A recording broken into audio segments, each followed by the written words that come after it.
Bonjour à tous et bienvenue sur le dernier podcast MacPlanet.com de l'année 2025, donc fin de saison.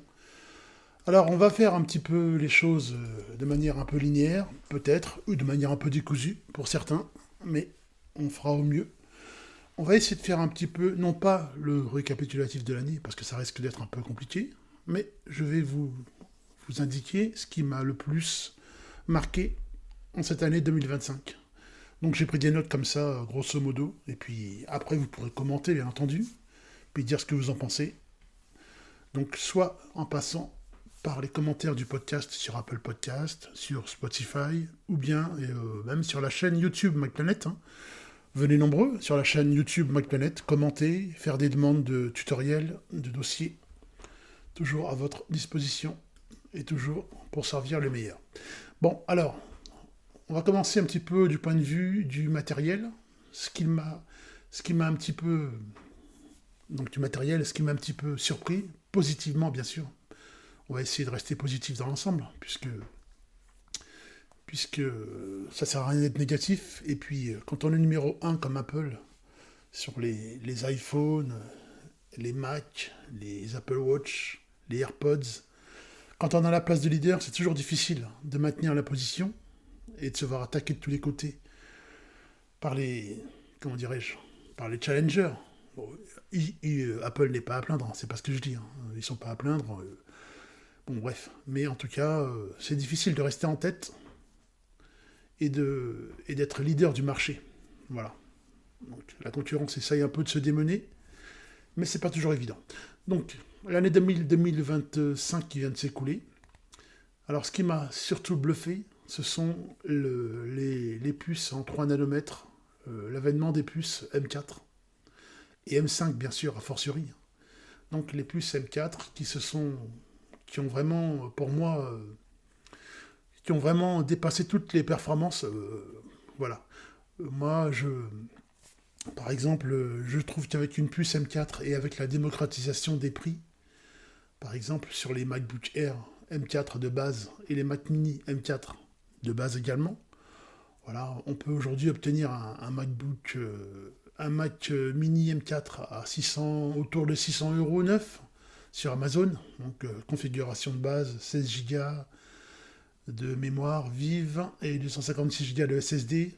Et en plus, la grande nouvelle, la très bonne nouvelle, c'est que le SSD, il est facilement remplaçable. Il existe beaucoup de kits de remplacement, donc qui permettent de passer à 512 Go, à 1 Tera, à 2 Tera.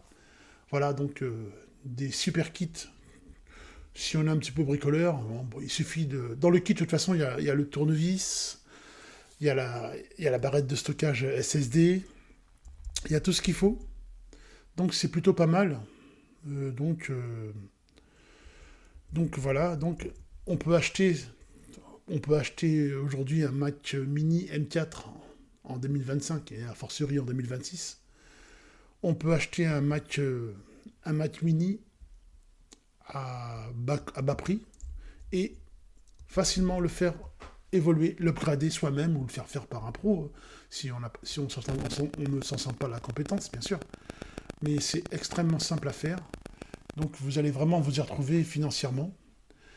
Alors, inutile d'aborder, comment dirais-je, tout ce qui concerne la puissance.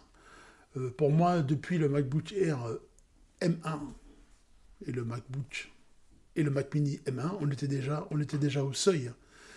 On avait déjà un delta de puissance entre l'Intel et la puce Apple Silicon. Et là, avec les M1, M2, M3, M4, M5 dernièrement, on est tout en haut, pour faire tourner des applications de bureautique, pour faire des jeux avec Steam, pour virtualiser n'importe quel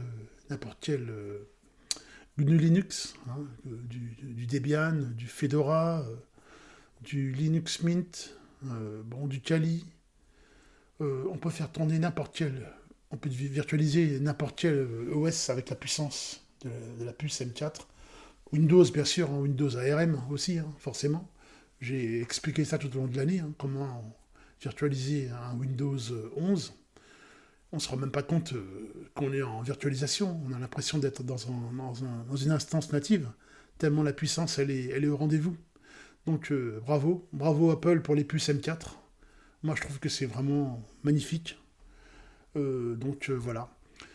Euh, je l'ai dit, ce qui m'a bluffé, c'est la baisse de prix, surtout à partir de, on va dire, septembre-octobre 2025, la baisse de prix phénoménale des puces M4.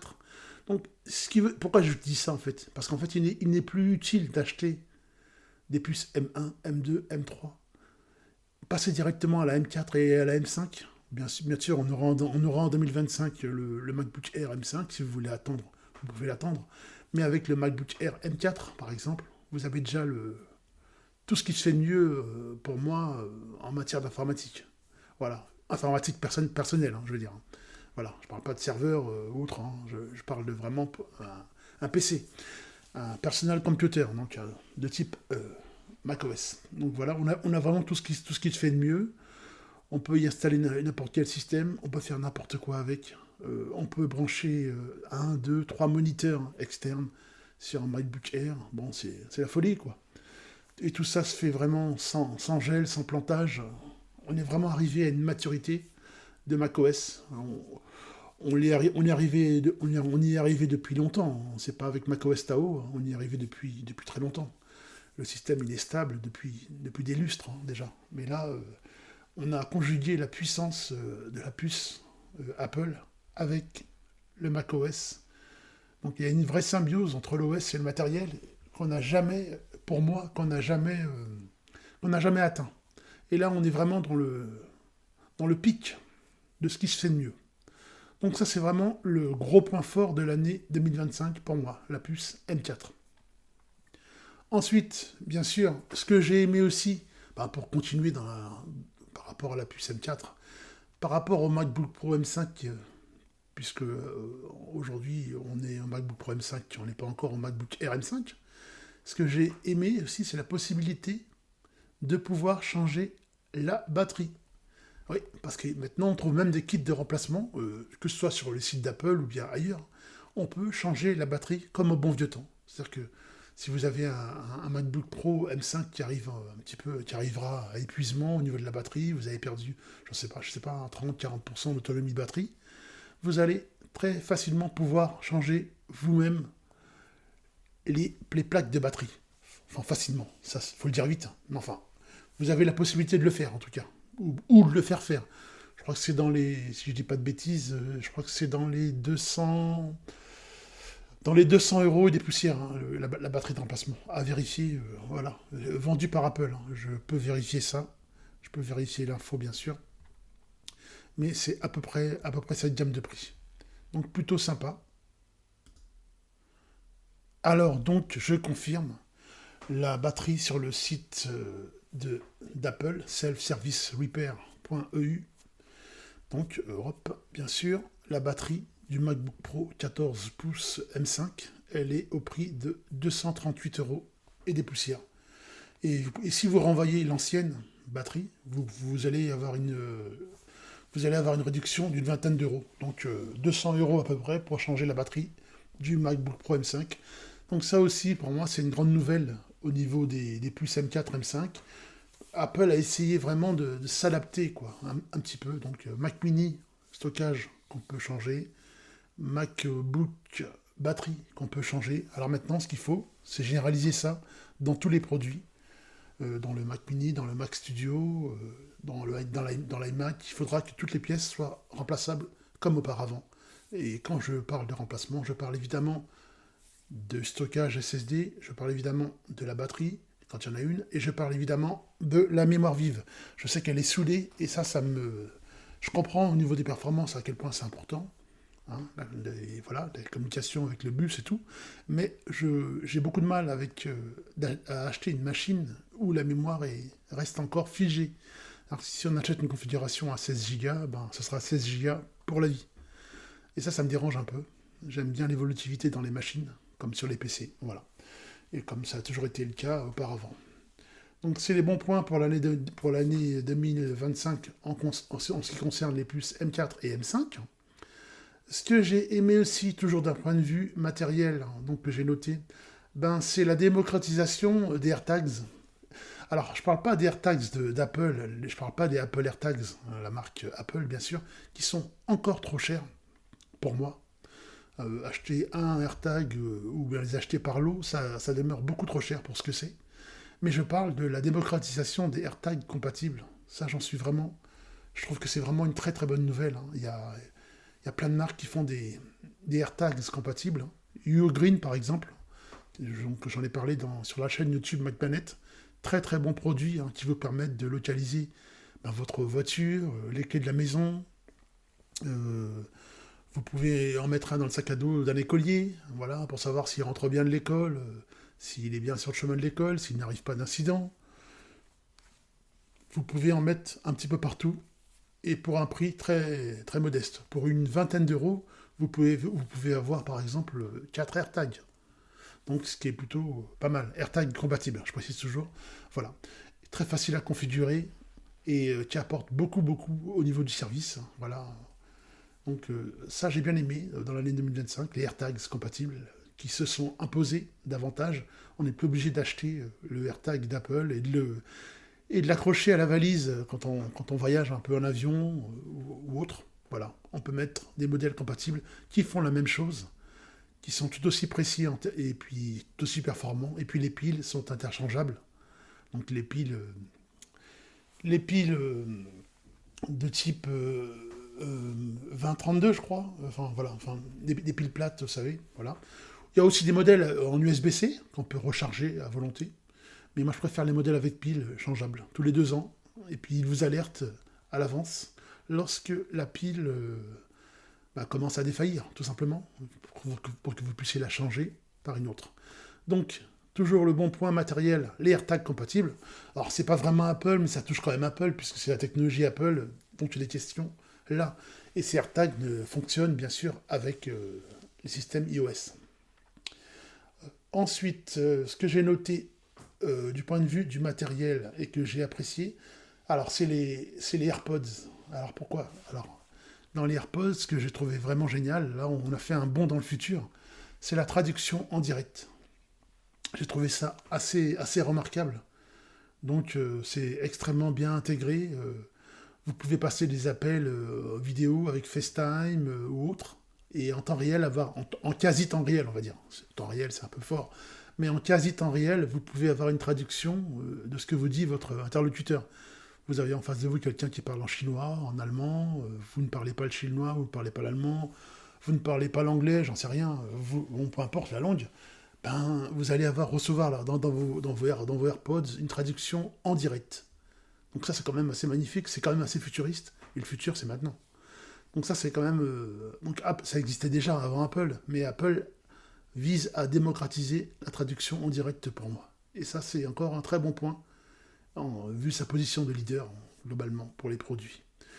Autre chose que j'ai aussi apprécié du point de vue matériel, c'est l'Apple Watch.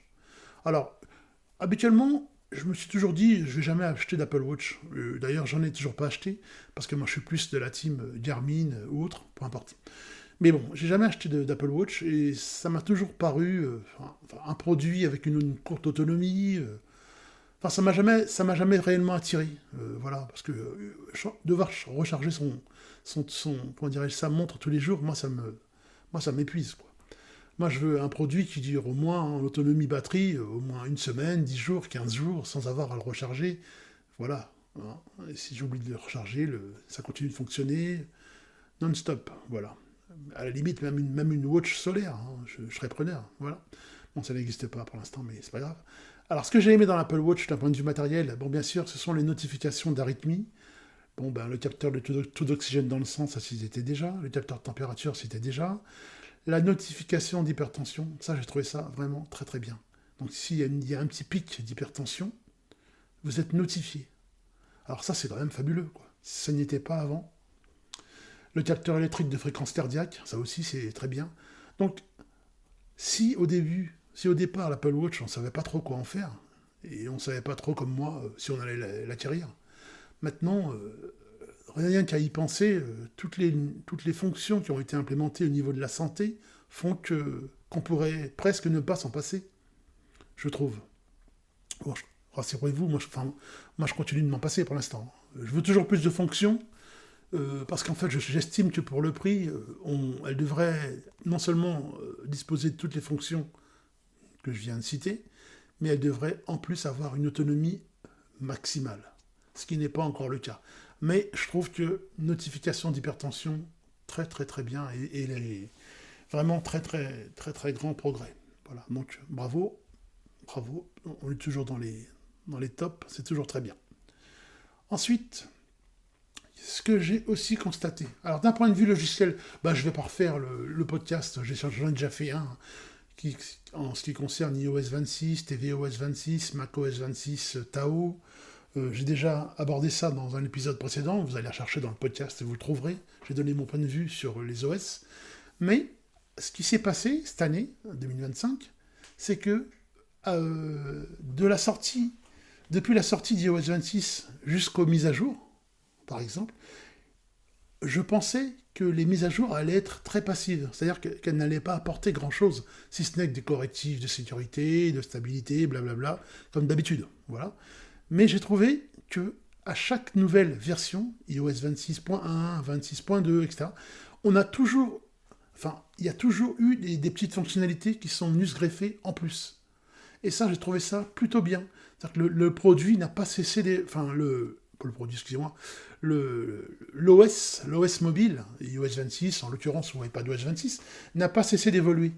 Et ils ont ajouté à chaque fois des petites fonctionnalités très intéressantes que j'ai testées à chaque fois, que j'ai précisées lorsqu'elles sont arrivées sur la chaîne YouTube MacPlanet, vous verrez.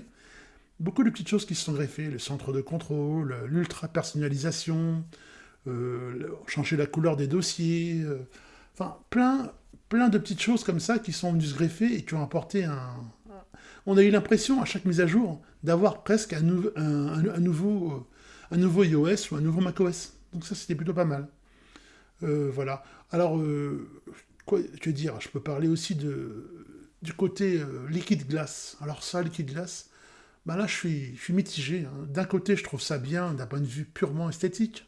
Liquid Glass, c'est magnifique, la transparence, parfois elle est bienvenue, parfois elle est moins bienvenue. Bon, ok, parce que parfois elle gêne au niveau de la productivité, hein. Quand vous êtes sur un iPhone et que vous avez de la transparence de texte sous du texte, forcément, ça fait du texte illisible.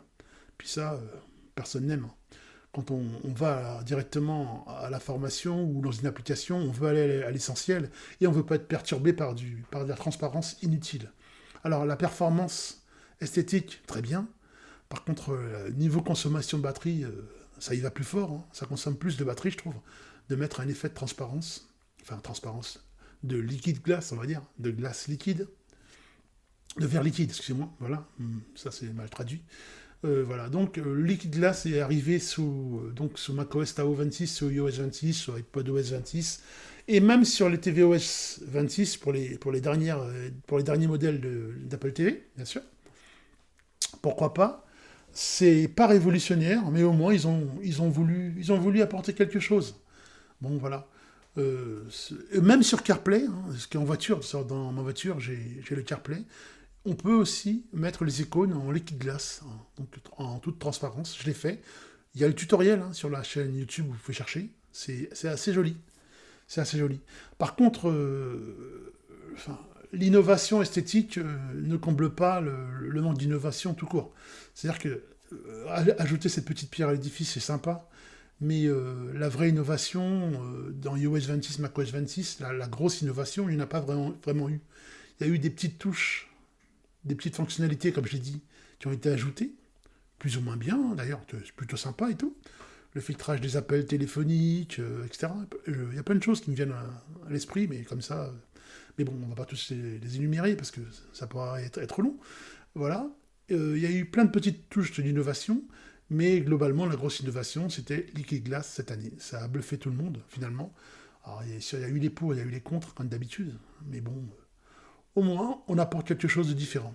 Voilà. Et puis, après 12 ans de flat design, on va dire, Apple, il essaie un petit peu de changer un peu tout ça. Hein. Il remue un peu tout ça, il bouscule un peu les habitudes. Et ça, c'est pas trop mal, je trouve. Voilà. Donc ça, j'ai bien aimé. le côté liquide glace. Bon, alors, je vais pas m'étaler sur Vision Pro, là. Ça c'est vraiment le produit. Dès le début, moi, je savais que ça allait être. Enfin, bon, je savais dès le début que ce truc-là, ça n'allait pas fonctionner, hein. Ça, c'était évident. Quand j'ai entendu certaines veilles d'actualité techno qui vantaient le produit, puis après qui se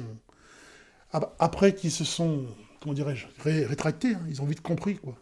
C'est pas seulement le prix qui n'allait pas, c'est la vision, quoi. C'est qu'à le dire. Il n'y a aucune vision dans ce produit, et puis je vois pas ce que ça a apporté. Ça n'a rien apporté à l'utilisateur, me concernant en tout cas, hein. Mais je trouve que, voilà, ça n'a rien apporté. Donc, un gros flop.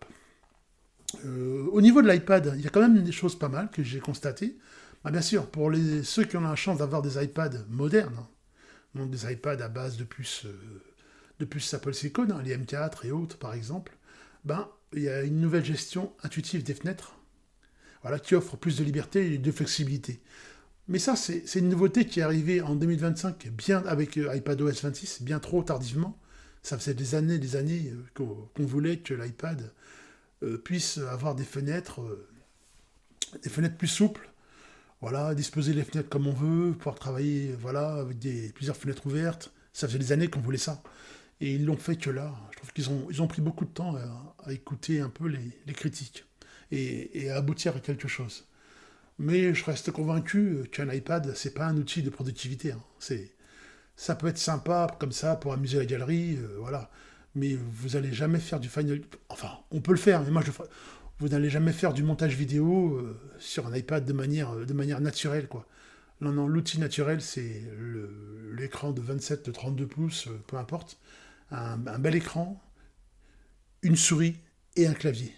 Quand on veut faire vraiment du montage vidéo, du traitement audio, voilà. C'est dommage d'avoir autant de puissance dans un iPad, par exemple, en 2025. Toute cette puissance, elle me semble sous-exploitée, puisque l'interface tactile ne permet pas pour moi de profiter pleinement de toute la puissance du CPU. Voilà, c'est ça le problème de l'iPad pour moi. Il est sous-exploité. Alors, qu'on me garde la config matérielle, mais qu'on me prouve qu'il y a un usage vraiment, vraiment performant et vraiment utile, voilà, avec l'iPad, pour que je puisse abandonner mon Magic Keyboard, ma Magic Mouse et mon écran de 32 pouces. Voilà, c'est ça. En parlant d'écran de 32 pouces, d'ailleurs, j'ai oublié de le préciser aussi, bah, ça fait des années que je me plaignais, hein. Je veux dire, depuis l'iMac 27, le dernier hein, de 2020, je trouvais que iMac, les derniers iMac, c'était tous en 24 pouces. Et moi, je voulais avoir un iMac de 27, de 32, voilà, peu importe.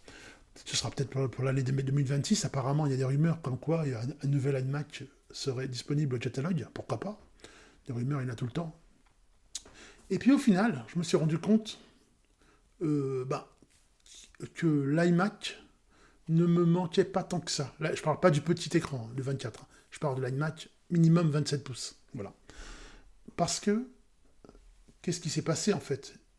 Le Mac de bureau, pour moi, il a été remplacé, comme j'ai dit d'ailleurs dans un épisode précédent, il a été remplacé, le Mac de bureau, par le Mac mini M4, voire voire même le Mac, comment s'appelle-t-il encore? J'ai un trou de mémoire. Le Mac Studio. Voilà. Le Mac mini et le Mac Studio, pour moi, ont remplacé l'iMac. L'iMac Exit. Mieux vaut aujourd'hui acheter pour les petites bourses, un Mac mini M4 à 600 euros. Je parle du neuf là. Alors d'occasion, vous allez le trouver à 500. Si vous allez sur le bon coin, vous achetez un Mac mini M4 à 500 euros, vous êtes sûr que la machine, c'est une bête de guerre. Voilà. On peut tout faire avec, tout faire. Mieux vaut acheter un Mac mini M4 ou, pour ceux qui ont des besoins plus exigeants, un Mac Studio, pourquoi pas. Donc, et lui adjoindre un moniteur de qualité. Alors, je pense à LG, je pense à Samsung, voilà, à Dell. Donc, vous lui mettez une belle dalle, comme ça, de 27-32 pouces, vous avez une machine de guerre. Alors, à quoi bon avoir un iMac tout intégré quand un Mac mini ou un Mac Studio font largement l'affaire en matière de bureautique, voire même au-delà de la bureautique, évidemment. Je parle de bureautique, montage vidéo, Final Cut, traitement d'image, tout ce que vous voulez avec Pixelmator Pro, enfin voilà.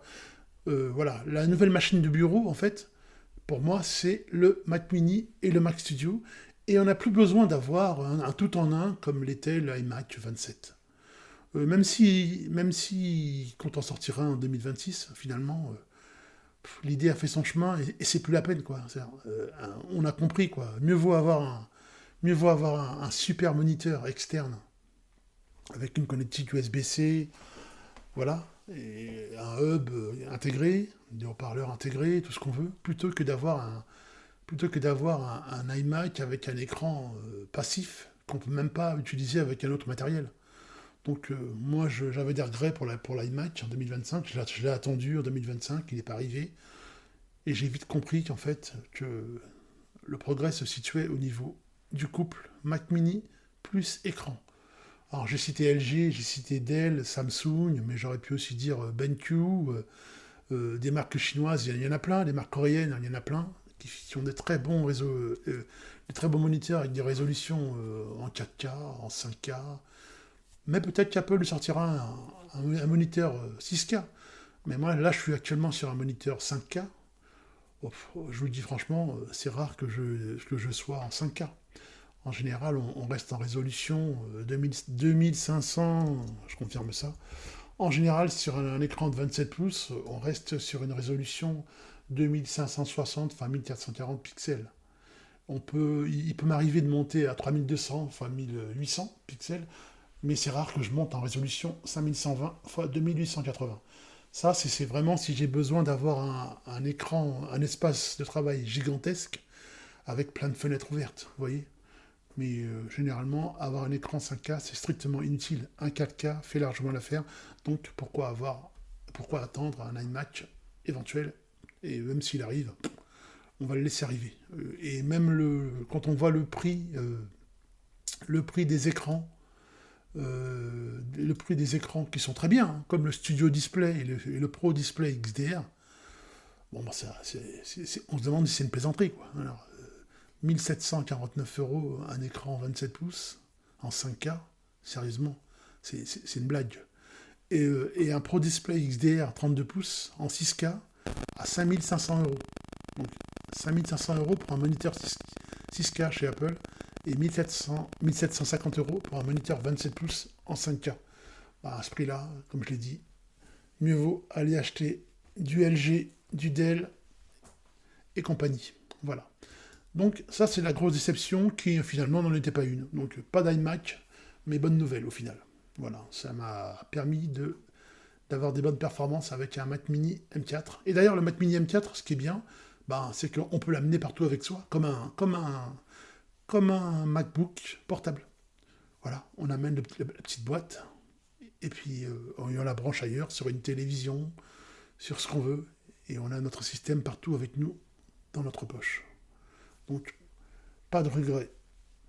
Ensuite, alors les choses qui m'ont un petit peu déçu, mais qui m'ont pas vraiment déçu, mais il fallait bien trouver des choses décevantes.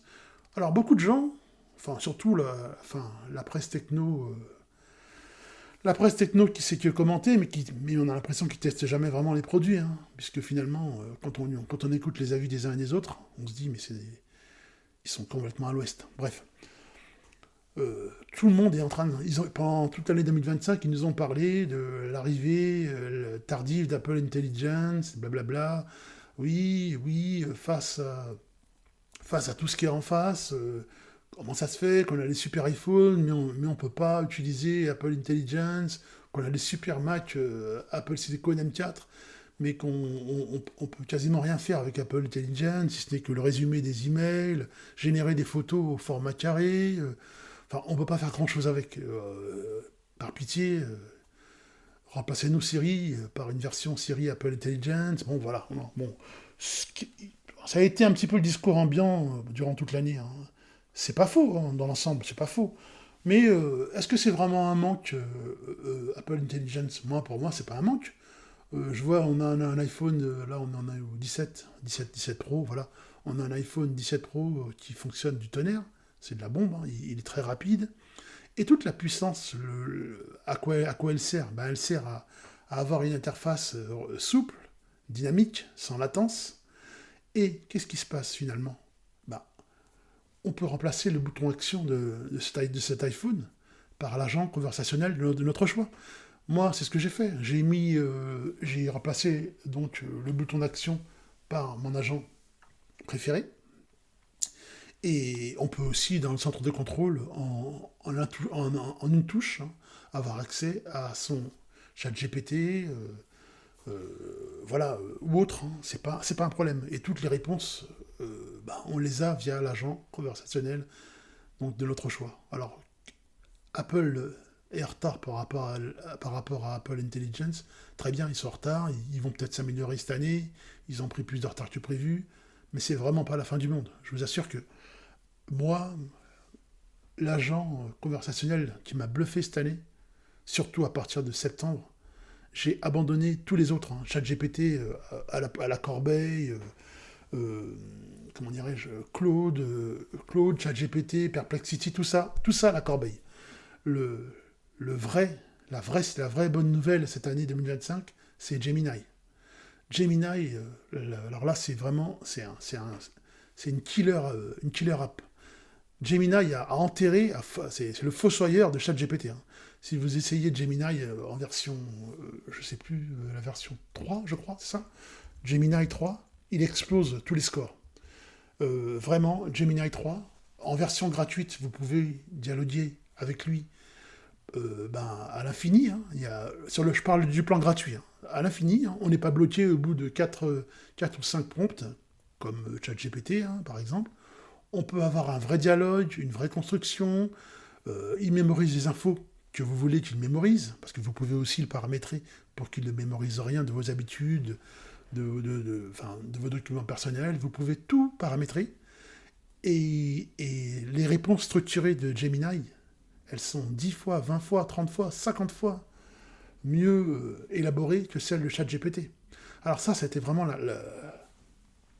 la super bonne nouvelle 2025. Si Apple Intelligence fait partie des flops, Gemini fait partie des tops. Et j'utilise moi Gemini, je suis un petit, c'est une aparté, j'utilise Gemini pour tout. C'est vraiment... d'ailleurs, je me demande encore à quoi sert...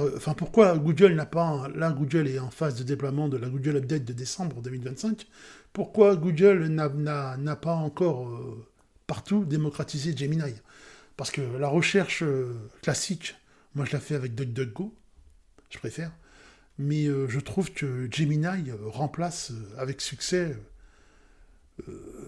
peut remplacer avec succès, il est mature, n'importe quel moteur de recherche, avec des réponses structurées, mais extrêmement bien structurées, extrêmement bien renseignées au niveau des sources, des outils pour créer des images, pour rédiger, pour s'entraîner, pour apprendre, pour étudier.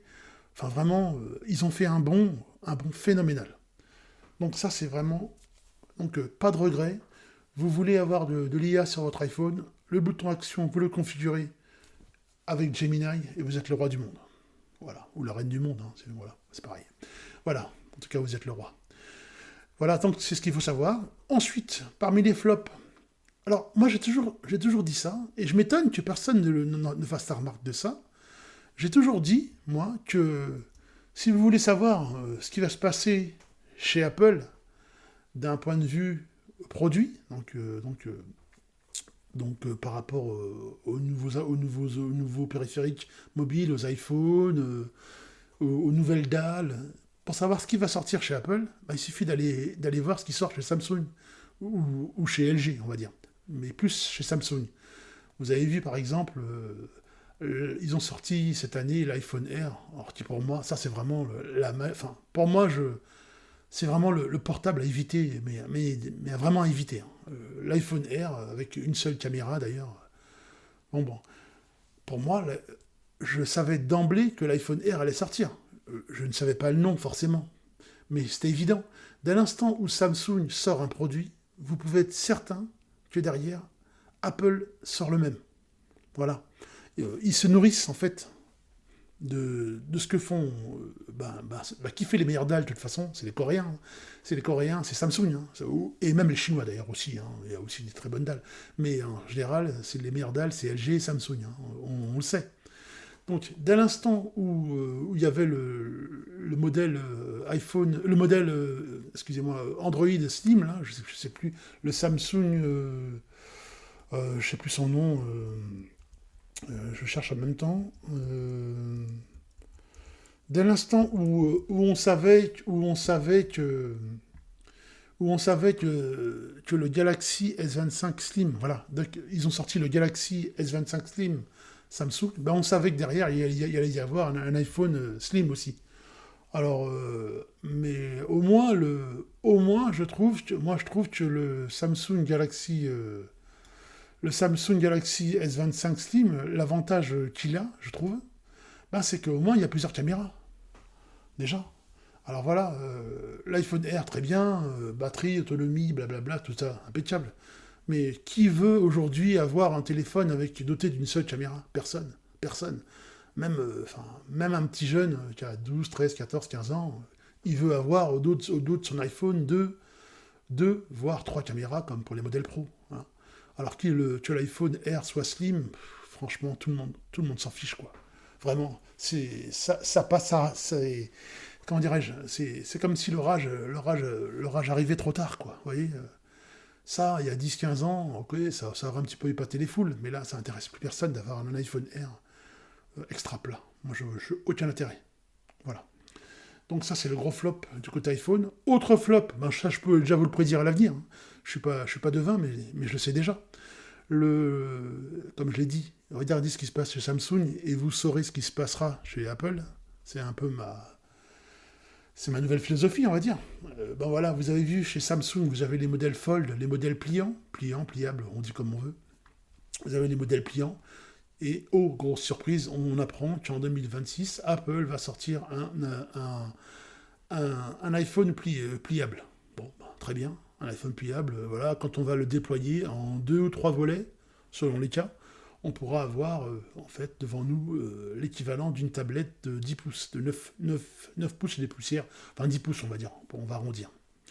Ok, très bien. Un iPhone qui se plie en 2 ou en 3 volets et qui se transforme en tablette. Super concept, mais moi ça m'intéresse pas du tout et je suis sûr que la plupart des gens ne sont pas non plus intéressés par ça. Quand on veut un iPhone, on prend un iPhone. Quand on veut un iPad, on prend un iPad. Mais qui rêve d'un iPhone qui se déploierait comme ça, là, et puis qui nous encombrerait la poche? Parce que voyez, quand il est plié en 2 ou en 3 volets, vous imaginez l'épaisseur du périphérique mobile dans la poche, quoi. C'est insupportable. Alors, mieux vaut rester sur des standards. Je suis d'accord, l'iPhone n'a pas beaucoup évolué. iPhone 11, 12, iPhone 10, 11, 12, 13, 14, 15, 16, 17 et prochainement 18, on aura le même form factor, mais c'est pas très grave. Plutôt que de nous faire des produits un petit peu bizarres, tels que l'iPhone Air ou l'iPhone 16e ou l'iPhone pliant à venir, aucun intérêt. Aucun intérêt. Mieux vaut avoir un bon produit scindé, là ils l'ont scindé en 4, mais même scindé en 2 ou 3, voilà, un modèle pro, un modèle non pro, ça suffit. Plutôt que d'avoir une tonne de produits inutiles. Voilà, pour moi. Je ne vois pas quel public viser avec l'iPhone Air et avec l'iPhone pliable. Voilà. Je ne vois pas qui est visé. Bah, c'est peut-être parce que c'est pas moi, hein, finalement. Mais je ne vois pas qui ça va intéresser. Franchement, une fois qu'on déploie son téléphone une fois, on n'est pas que la galerie, très bien, mais en termes d'usage, c'est insupportable, quoi. Enfin, non, vraiment, non. Si je veux un grand écran, je prends un iPad ou je prends un MacBook quand je voyage. Voilà. Mais je ne veux pas me tramaler avec un iPhone qui se déplie en 2 volets ou en 3 volets. Inutile, totalement inutile. Mais ça reste mon point de vue, bien sûr. Hein. Je pense que beaucoup pensent comme moi, mais bon, face à la nouveauté, tout le monde cède un petit peu. Ah, c'est génial, ils ont sorti un nouveau produit, un nouveau form factor. Tout le monde est là, tout le monde extasie devant quelque chose dont on sait éperdument que ce sera un flop, quoi. On sait déjà. Voilà. Bref, ils font tous semblant d'être en émerveillement devant un iPhone Air ou devant un futur iPhone pliable. Mais tout le monde sait que dans le fond, le meilleur produit qui a jamais été... Enfin, le meilleur produit jamais conçu par Apple, c'est finalement l'iPhone Pro. Un iPhone Pro, on fait tout ce qu'on veut.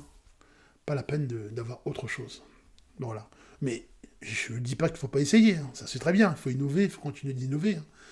Mais il faut innover en tenant compte vraiment de réels besoins. Et pas juste innover pour innover. Ça sert strictement à rien. Alors, dans les produits à venir aussi, donc, qui pour moi... Alors, je suis un petit peu critique sur la fin du podcast, je m'excuse. Je suis pas négatif, mais je suis un peu critique, c'est vrai, j'avoue. J'ai consacré un épisode à ça, l'arrivée prochaine d'un MacBook avec un processeur d'iPhone, donc les processeurs de la gamme A. Donc on va prochainement, on risque prochainement d'avoir un MacBook, donc il s'appellera pas MacBook Air, il s'appellera pas MacBook Pro, on l'a compris. Il s'appellera peut-être MacBook comme les anciens MacBook 12 pouces, ça vous l'avez déjà tous compris, je pense. Et il va intégrer une puce, une puce de smartphone. Voilà. Donc c'est ce qu'il faut retenir. Alors, même si le prix se situe dans une tranche de, je sais pas, je dis n'importe quoi, entre 600 et 900 euros, mettons, ben moi j'en voudrais pas, quoi. Non, j'en voudrais pas. Je sais que ça va être très bien pour faire de la bureautique avancée, ça va être un très bon MacBook, mais moi j'en voudrais pas. Quand on voit comme j'ai dit au tout début du podcast, quand on voit la descente, la dégringolade des prix des MacBook Air M4, en plus vous pouvez même les acheter sur Amazon Allemagne, encore moins cher, amazon.de, quand on voit la dégringolade de prix des puces M4, et vous allez voir aussi un M5, ça va venir, les puces elles vont bien dégringoler, je leur laisse pas 3 mois avant de chuter.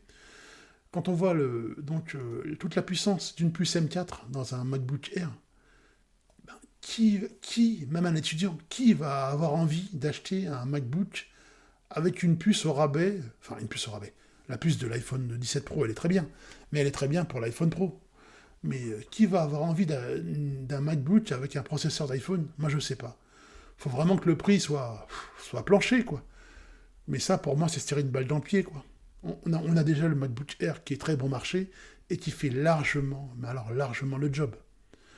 Et pour que le MacBook Pro soit un produit attractif, il faudrait qu'il y ait plus de batterie à l'intérieur, qu'il n'y ait de composants.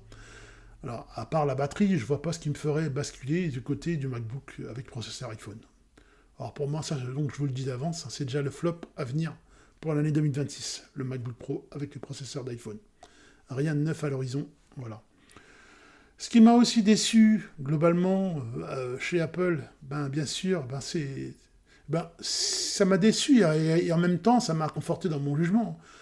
J'avais pris la note, j'avais noté les iPhones qui se succèdent, mais qui se ressemblent tous.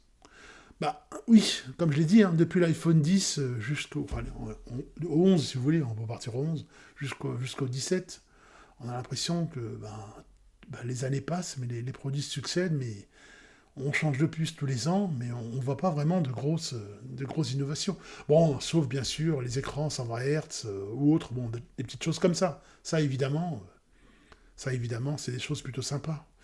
Voilà, l'amélioration des caméras arrière, 48 mégapixels, le zoom des 8x.